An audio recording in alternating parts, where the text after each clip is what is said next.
गोरखपुर नाम का एक गांव हुआ करता था। उस गांव में ज्यादा लोग नहीं रहते थे। उस गांव में एक गर्भवती विधवा औरत रहती थी। उस औरत का नाम कमला था।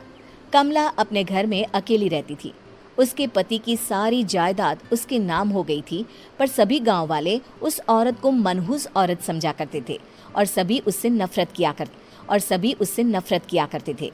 एक बार कमला राशन की दुकान पर खाने का सामान खरीदने जाती है।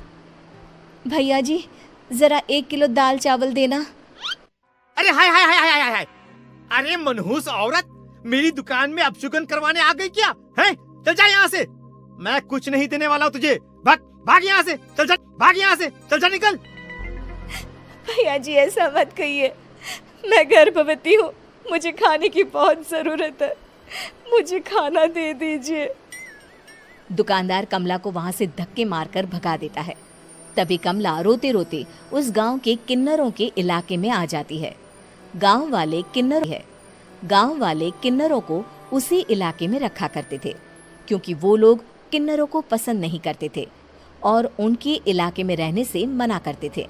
तो किन्नरों ने उसी गांव में अपना एक इलाका बना लिया था।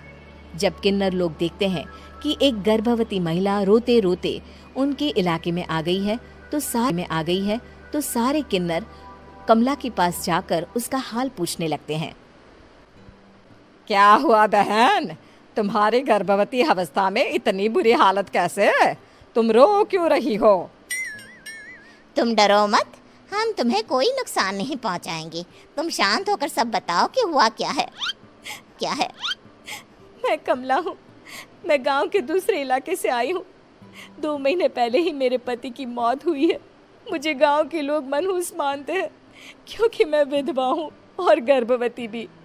वहाँ के लोग मुझे खाने के लिए कुछ बेचने के लिए भी तैयार नहीं, जिससे मेरा गुजारा नहीं हो रहा था। कोई बात नहीं कमला, हम तुम्हारा ख्याल रखेंगे। किन्नर लोग कमला को एक खाली घर में रहने के लिए जगह दे देते हैं और उसकी देखभाल भी करते हैं। कुछ ही महीने बाद कमला अपने बच्चे को जन्म देती है, पर अफसोस, कमला बच्चे को जन्म देते ही अपनी जान गंवा देती है। जब सब किन्नर बच्चे को देखते हैं तो बहुत खुश हो जाते हैं, क्योंकि वो बच्चा भी किन्नर ही था। कमला ने एक किन्नर बच्चे को जन्म दिया था। अब इस बच्चे की देखभाल कौन करेगा? हम तो इस बच्चे को गांव के दूसरे इलाके में भी नहीं भेज सकते। और तो क्या हुआ? इस बच्चे की माँ नहीं रही तो हम इसे पालेंगे। अब ये हमारे इलाके में रहेगा, हमारे साथ रहेगा। फिर वो किन्नर उस किन्नर बच्चे को गोद ले लेते हैं, उसका नामकरण कराते हैं। उस किन्नर बच्चे का नाम शक्ति रखा जाता है। देखते ही देखते शक्ति बड़ी होने लगती है। उसके रंग रूप बहुत सुंदर थे। वो बहुत सुंदर किन्नर दिखती है। एक दिन शक्ति एक किन्नर से पूछती है, माँ जी सुनिए ना, ये गांव के दूसरे इलाके में भी तो लोग रहते हैं, तो हम वहाँ क्यों नहीं जाते? हम उनसे अलग क्यों रहते हैं? शक्ति, क्योंकि वो लोग हमारे जैसे नहीं, वो लोग हमें पसंद नहीं करते, इसीलिए हम उनसे अलग रहते हैं। क्यों? वो हमें क्यों पसंद नहीं करते? मुझे एक बार उस इलाके में जाना है, मैं एक बार वहाँ जाकर घूम कर आऊं। शक्ति, खबरदार, जो तू उस इलाके में कभी भी गई तो अपनी जान नहीं गंवाना चाहती तो उस इलाके में कभी कदम भी नहीं रखेगी, समझी? इतना कहकर वो किन्नर वहां से चली जाती है। शक्ति उस किन्नर की बात सुनकर बहुत रोती है। माँ जी, ऐसा कैसे कह सकती है? उन्होंने इतनी सी बात के लिए मुझे इतना डांटा। अब तो मैं उस इलाके में जरूर जाऊंगी। फिर एक दिन शक्ति गांव के दूसरे इलाके में चुपके से जाती है। ये लोग तो हमारे जैसे ही इंसान हैं, तो ये हमसे नफरत क्यों करते हैं? जब शक्ति उस इलाके में पहुंचती है तो गांव के सारे आदमी उसके रूप से मोहित हो जाते हैं। वो लोग ये अंदाजा नहीं लगा पाते कि वो किन्नर है। शक्ति की सुंदरता देखकर सारे गांव वाले उसकी तारीफ करने लगते हैं। तभी गांव का चक्कर लगाने गांव के जमींदार का बेटा हर्ष वहां पहुंचता है। हर्ष भी दिखने में बहुत सुंदर होता है। जब हर्ष ने शक्ति को देखा तो वो भी उससे मोहित हो गया, और जब शक्ति की नज़र हर्ष पर पड़ी तो वो हर्ष को देखकर मोहित हो गई। आपको पहले कभी इस गांव में देखा नहीं। इस गांव में आप नए हैं क्या? जी नहीं, वो मैं बस तभी शक्ति बोलते बोलते रुक जाती है और मन में सोचने लगती है, अगर मैंने इनको बता दिया कि मैं दूसरे इलाके से आई हूँ तो वो समझ जाएंगे कि मैं किन्नर हूँ, इसलिए मुझे इनसे झूठ ही बोलना पड़ेगा। शक्ति हर्ष को कहती है, जी हाँ, मैं इस गांव में नई आई हूँ, यहाँ अकेली रहती हूँ। वैसे आप कौन है?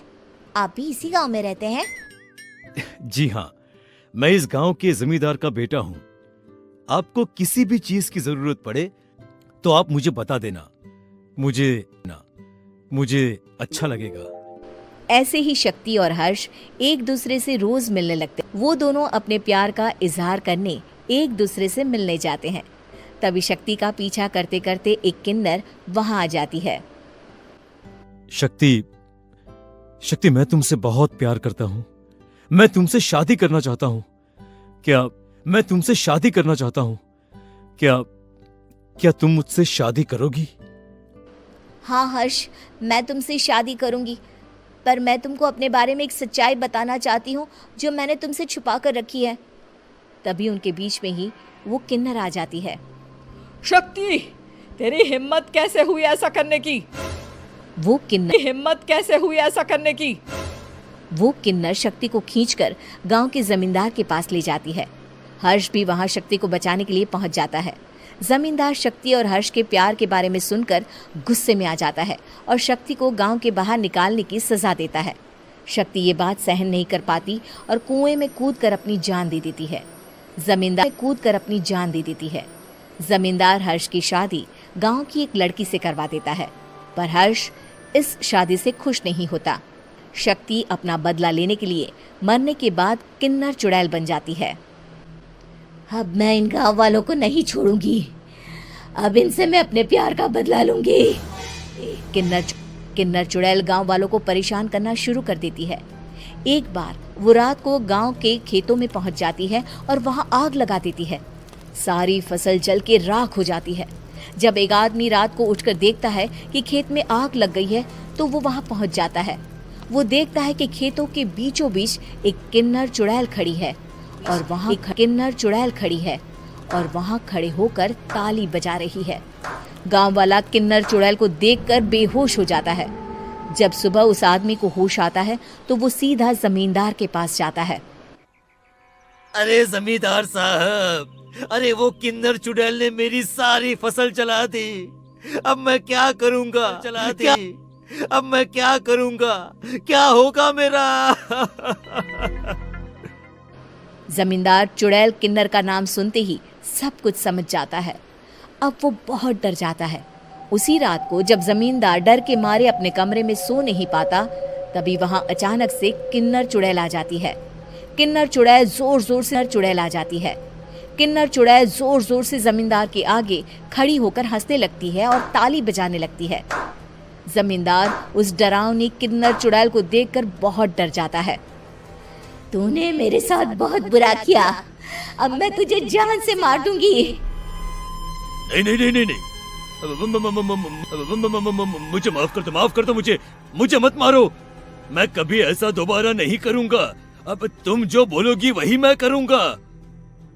ठीक है, मैं चाहती हूँ कि किन्नर इलाका गांव के इलाके से जुड़े और गांव का कोई भी आदमी किन्नर समाज से द्वेष ना करे, उससे नफरत ना